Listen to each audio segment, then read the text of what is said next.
Last Handful of Clover, a novel by Wess Mongo Jolley, read by the author.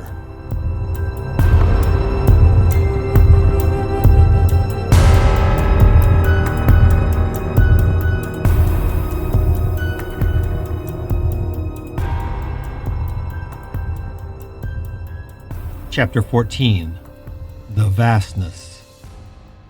May 27th, 1857. Billy's going was not like smoke in the wind. There was no sense of falling, no feeling of terror. Indeed, as his mind broke free of his physical body, it simply left behind all the pain. The opium fogging his mind was gone, along with the brain whose synapses it had numbed.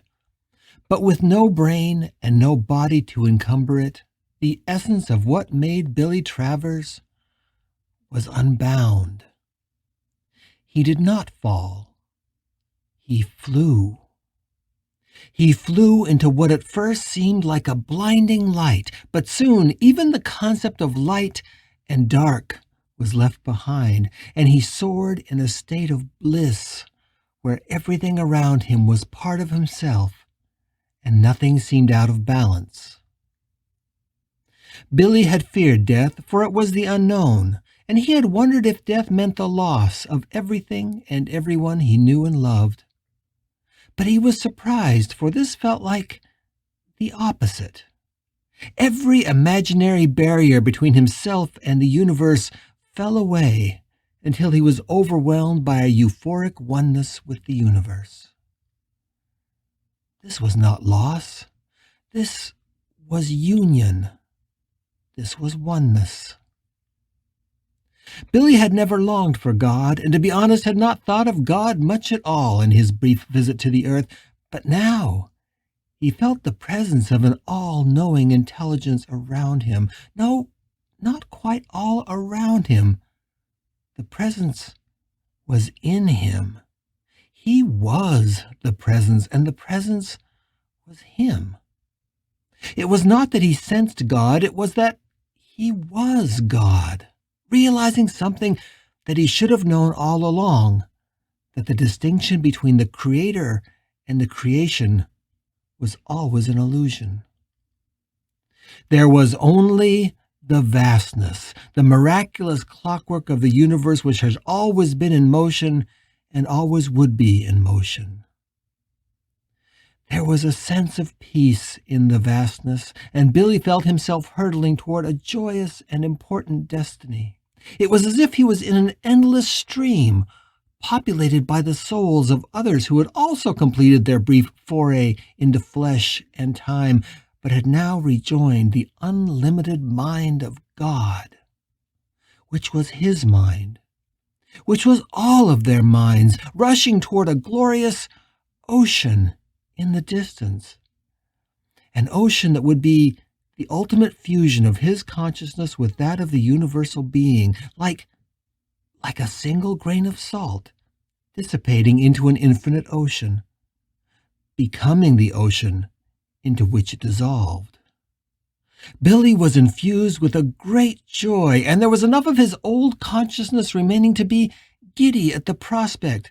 This river journey would just be the last step of his path. It would be the last stage of his destiny, and then he would finally be home. And then there was another presence in the vastness.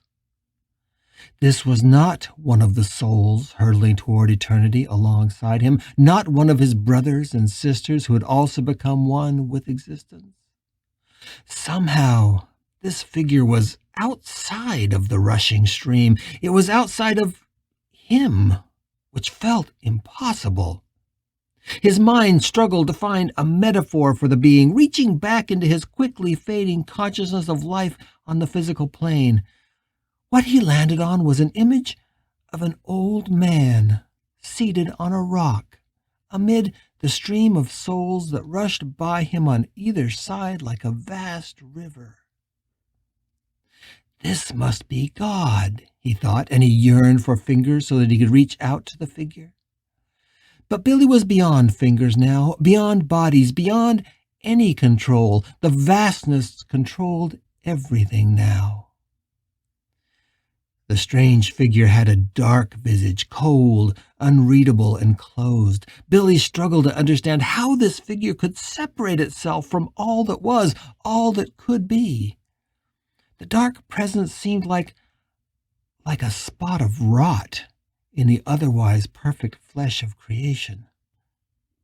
No, this was not God. God was peace and rest, not an old man on a rock in the stream. God was the ultimate union of his soul with that of the universe. God was the ocean that longed for him, like his mother calling him home. No, this was not God. This being wanted to interrupt his journey, not facilitate it. It didn't want him to find his way to his destiny. And Billy learned he was not yet beyond fear.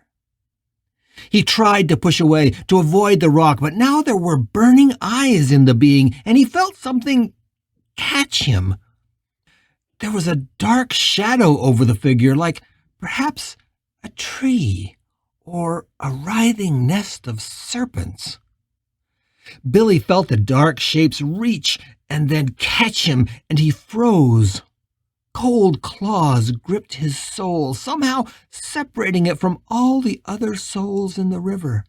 It was as if a hand the size of a covered wagon had closed around his tiny, helpless body, and he felt himself pulled up and out of the stream of the souls.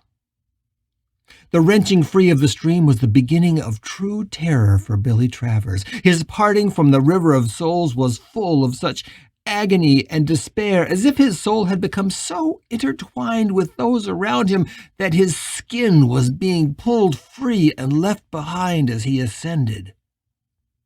Now the joy had turned to a wrenching panic and fear. Billy fought the claw, trying to break its grip. If he could only struggle free, he could fall back into the stream and flow on to the ocean of God that still called to him with even more urgency now.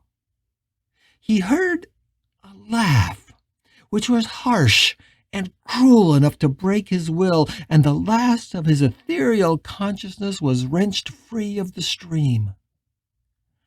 What he felt was no longer the vastness.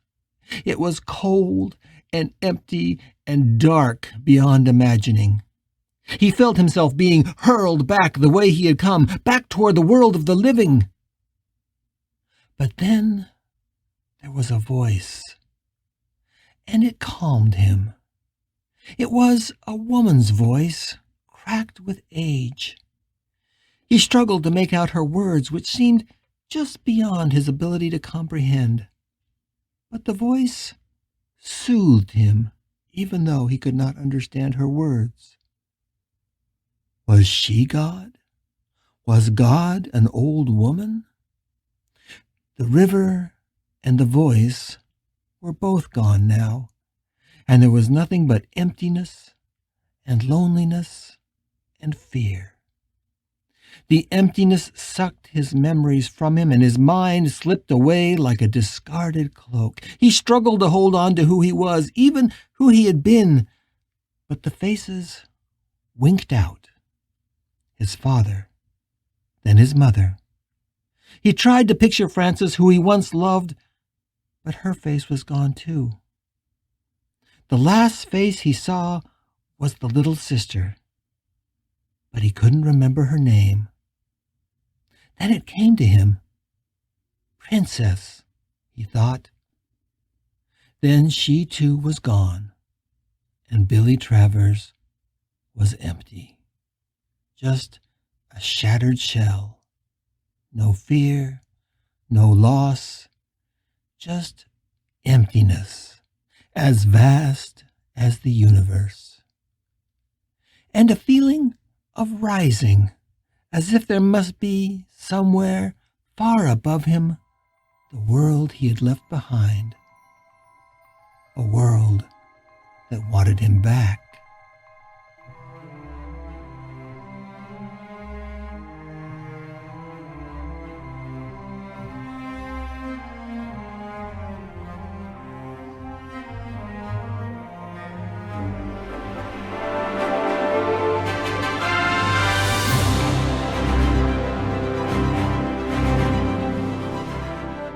You're listening to The Last Handful of Clover, a novel by Wess Mongo Jolley. If you're enjoying this audiobook, please consider supporting the author on Patreon. That's patreon.com/Wess Mongo Jolley. And for more information, check out the author's website at wessmongojolley.com. That's WESSMONGOJOLLEY.com. Thanks for listening and stay tuned for more episodes.